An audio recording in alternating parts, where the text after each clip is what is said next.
कार्यों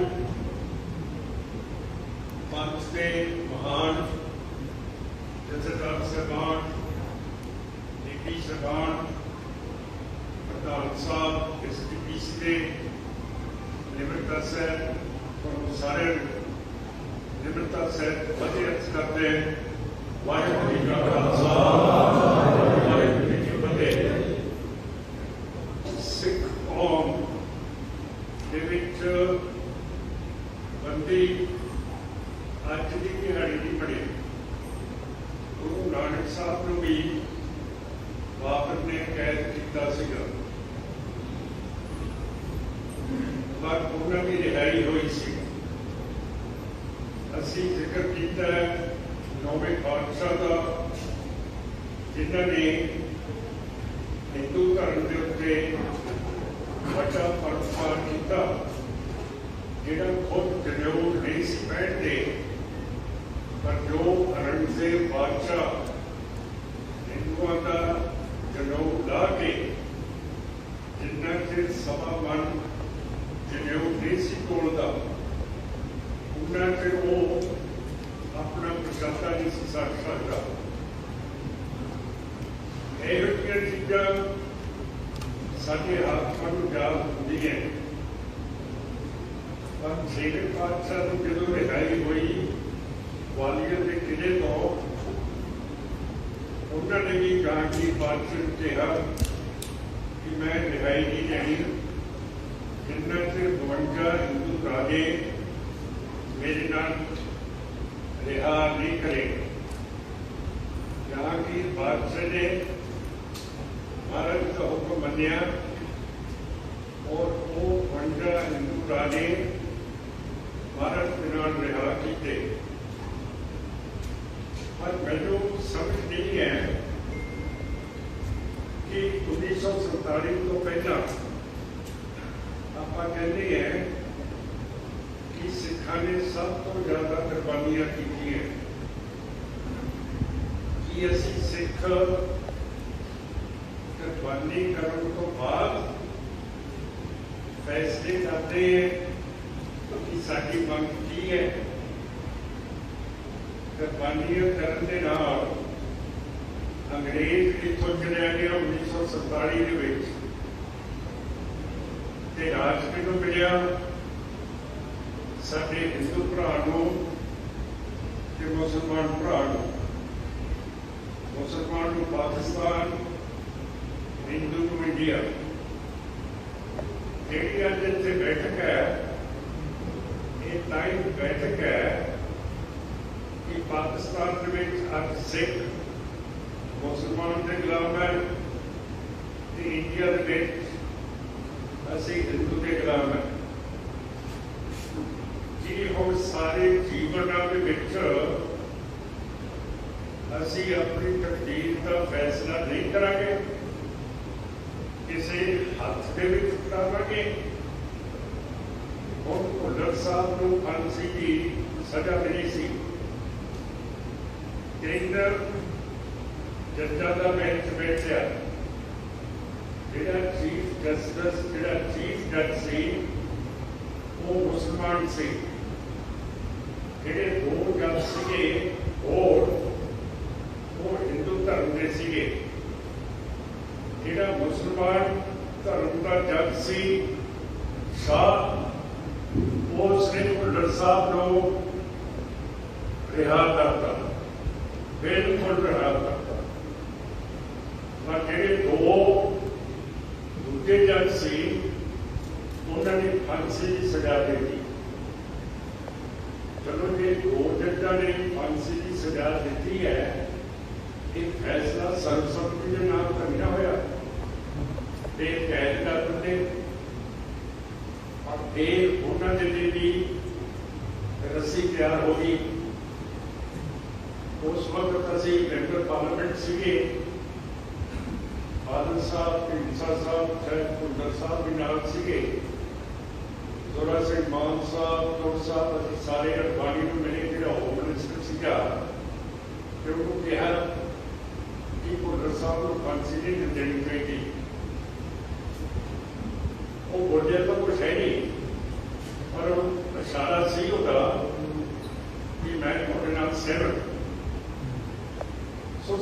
ਜਿਹੜੀ ਕਿਸੇ ਦੇ ਹੱਥ ਗੁਲਾਮ ਕਰਾ ਦੇਣੀ, ਮੈਂ ਤਾਂ ਨਹੀਂ ਸਮਝਦਾ ਕਿ ਸਿੱਖ ਧਰਮ ਤੇ ਸਿੱਖ ਸਿਆਸਤ ਦੇ ਵਿੱਚ ਸਿਆਣਪ ਜਿਹੜੀ ਹੈ ਕਿ ਸਾਡੀ ਸਿੱਖ ਕੌਮ ਇਹਨਾਂ ਰਾਜ ਭੁਗਤ ਕੇ ਅੱਜ ਜਿਵੇਂ ਕੋਈ ਪੰਛੀ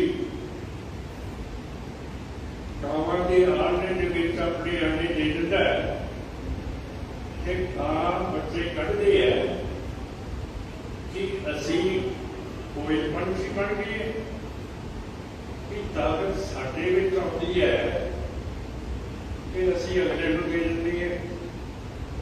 ਇਹ ਸਾਰੀਆਂ ਕੁਰਬਾਨੀਆਂ ਕੀਤੀਆਂ ਆਜ਼ਾਦੀ ਦੇ ਲਈ ਅੱਜ ਮਾਫ ਕਰਨਾ ਇਹ ਤਾਂ ਆਪਾਂ ਸਿੱਖ ਹੈ, ਪਰ ਇੱਥੇ ਹੱਥ ਕੱਢਣ ਦੇ ਲਈ ਬੈਠੇ ਹੈ ਕਿ ਹੁਕੂਮਤ ਵੀ ਅਸੀਂ ਬੇਨਤੀ ਕਰੀਏ, ਮੰਗ ਕਰੀਏ ਕਿ ਜਿਹੜੇ 30 ਸਾਲਾਂ ਤੋਂ ਸਿੱਖ ਤੁਸੀਂ ਬੰਦੀ ਬਣਾ ਕੇ ਰੱਖੇ ਹੈ ਉਹ ਤੁਸੀਂ ਛੱਡਦੇ ਨਹੀਂ, ਉਹਨਾਂ ਨੂੰ ਬੇਰੋਜ਼ ਨਹੀਂ ਦਿੰਦੇ ਹੈਗੇ। ਸੌਤੇ ਸਾਧ ਰਾਮ ਰਹੀਮ ਨੂੰ ਕਰੋੜ ਮਿਲ ਜਾਂਦੀ ਹੈ। ਜਿਹਨੇ ਜਬਰ ਜਨਾਹ ਕੀਤਾ, ਜਿਹਨੇ ਕਤਲ ਕੀਤੇ ਹੈ, ਜਿਹਨੇ ਗੁਰੂ ਗ੍ਰੰਥ ਸਾਹਿਬ ਦੀ ਬੇਅਦਬੀ ਕੀਤੀ ਹੈ, ਫਿਰ ਆਪਣਾ ਸਟੇਟਸ ਅੱਜ ਇੰਡੀਆ ਦੇ ਵਿੱਚ ਕਰ ਹੈ ਕਿ ਇਸੇ ਤਰ੍ਹਾਂ ਹੀ ਹੁਣ ਆਪਾਂ ਨੇ ਮੰਗੀ ਜਾਣਾ। ਜੇ ਕਿਤੇ ਕਾਲ ਪੈ ਗਏ ਉੱਥੇ ਸਿੱਖ ਦਿੰਦੇ ਹੈ, ਸੇਵਾ ਕਰਦੇ ਹੈ, ਕੋਈ ਤਕਲੀਫ ਆ ਜਾਏ ਉੱਥੇ ਸੇਵਾ ਕਰਦੇ ਹੈ। ਪਰ ਸਾਨੂੰ 1947 ਤੋਂ ਬਾਅਦ ਵਕਤੇ ਬਣਾਤਾ ਔਰ ਸਾਡੀ ਪਾਰਟੀ ਨੇ ਯਤਨ ਕੀਤੇ ਸੀਗੇ ਬਰਗਾੜੀ ਦੇ ਵਿੱਚ 2018 ਦੇ ਵਿੱਚ ਮੋਰਚਾ ਲਾਇਆ ਸੀ। ਕੈਪਟਨ ਅਮਰਿੰਦਰ ਸਿੰਘ ਦੀ ਸਰਕਾਰ ਨੇ ਆਪਣੇ 2 ਨੁਮਾਇੰਦੇ ਰੰਧਾਵਾ ਸਾਹਿਬ ਤੇ ਬਾਜਵਾ ਸਾਹਿਬ ਭੇਜੇ ਸੀਗੇ ਔਰ ਸਾਡੇ ਨਾਲ ਵਾਅਦਾ ਕੀਤਾ ਸੀਗਾ ਕਿ ਉਹ ਬੰਦੀਆਂ ਨੂੰ ਛੱਡਣਗੇ ਕਿ ਜਿਹੜੇ ਬਰਗਾੜੀ ਦਰਬਾਰ ਸਾਹਿਬ ਦੀ ਬੇਇੱਜ਼ਤੀ ਕਰਨ ਵਾਲੇ ਸੀਗੇ ਉਹਨਾਂ ਨੂੰ ਪਕੜਿਆ ਜਾਊਗਾ।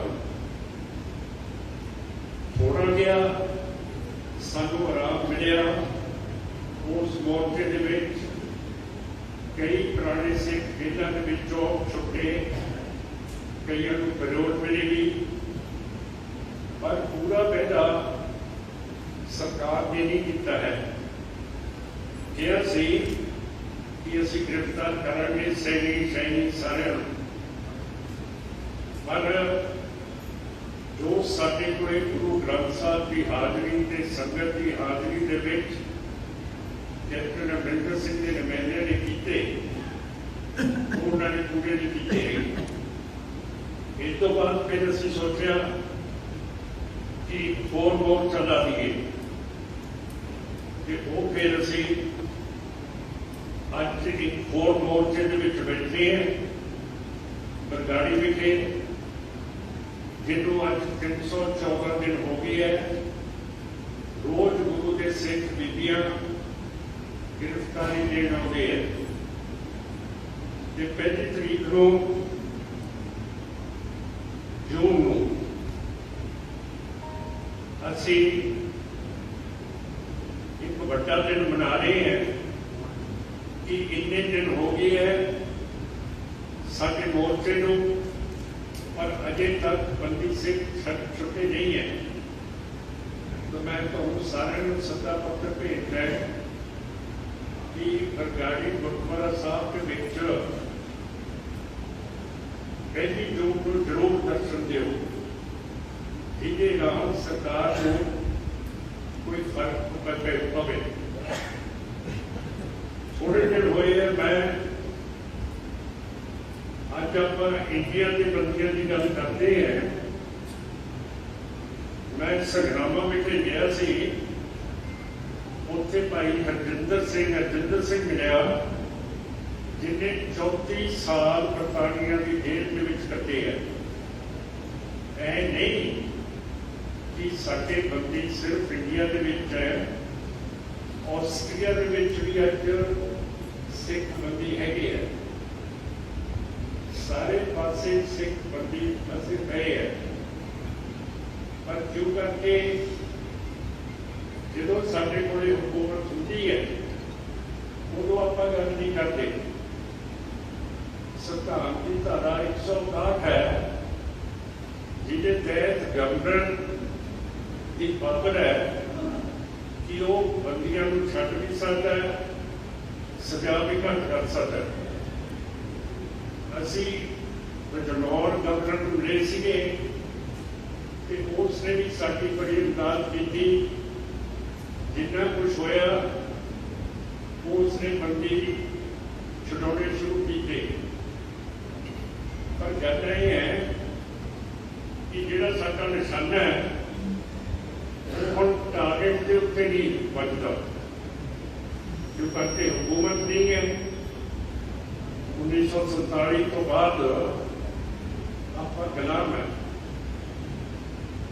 प्रधान साहब को मैं बेनती करता है कि एक वफद देर करोड़ जिहड़ा मौजूदा गवर्नर है उहदे कोले भी एक याद पत्र देइए कि साडे जिहड़े भी बंदी हैगी है उन्हां नूं पूरी तरह रिहा किया जाए।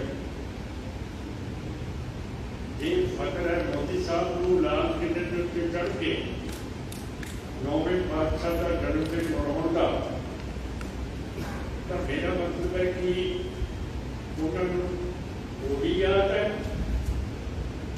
कि संयोग चाहता ਜਿਹੜੇ ਸਿੱਖਾਂ ਨੇ 1984 ਦੇ ਵਿੱਚ ਬਰਤਾਨੀਆ ਦੀ ਫੌਜ ਦਾ, ਸੋਵੀਅਤ ਰੂਸ ਦਾ, ਇੰਡੀਆ ਦੀ ਫੌਜ ਦਾ ਇੱਥੇ ਸੰਤ ਜਰਨੈਲ ਸਿੰਘ ਤੇ ਡਰਮਾ ਦੇ ਤਹਿਤ ਹੋ ਕੇ ਮੁਕਾਬਲਾ ਕੀਤਾ। 72 दिन ये तकनियां दुनिया दी फौजा अंदर नहीं बढ़न दित्तियां उस योद्धे ने। सो साथ संगति उस भी कदे कदे आप याद रखिए, वो फोटो इस हॉल होवे। ये साडी पार्लियामेंट है, इतने जथेबंदी आपके फैसले करती है, गुरमते करती है। और 1946 के विच इसे दरबार के विच सर्वसम्मति के नाल STPC ने मता पास किया सी कि सानू खालिस्तान चाहिए। ਉਹਦੇ ਵਿੱਚ मास्टर तारा सिंह भी सी, ज्ञानी करतार सिंह भी सी, नागोके साहब, सारे बड़े बड़े जथेदार सीगे। ये मैं बपोरा नहीं मान रहा, ये साडे बजुर्गों ने इस हॉल के विच खालिस्तान का मता पास किया हुआ है। हुण मैं ज़्यादा तो नहीं कहना चाहता, मैं चाहता है कि STPC के उस मते की तरीक करे। साडे हथ दे विच कुछ होना चाहिए कि असी अगली हुकूमत के कोलों कोई चीज मंगनी है। जिहड़ा सिर्फ जंगना है, असी सीधा दुश्मन के उत्ते हमला नहीं करते। असी अपना वक्त देख के जिधर सानू दिखे कि दुश्मन कमजोर है उत्थे हमला कर देंगे। और मैं फतेह तो पहला एक नारा मारूंगा कि जिहड़ा 1946 का खालिस्तान का पता है STPC का, उसको फिर आप हरा करिए और अपना प्रोग्राम बनाइए। जो करके सिख कौम सिख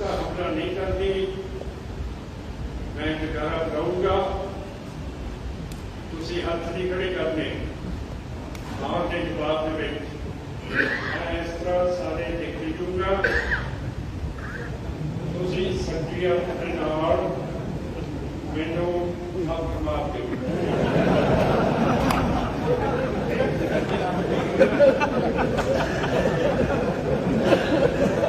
ਬੜੇ ਸੋਨਿਹਾ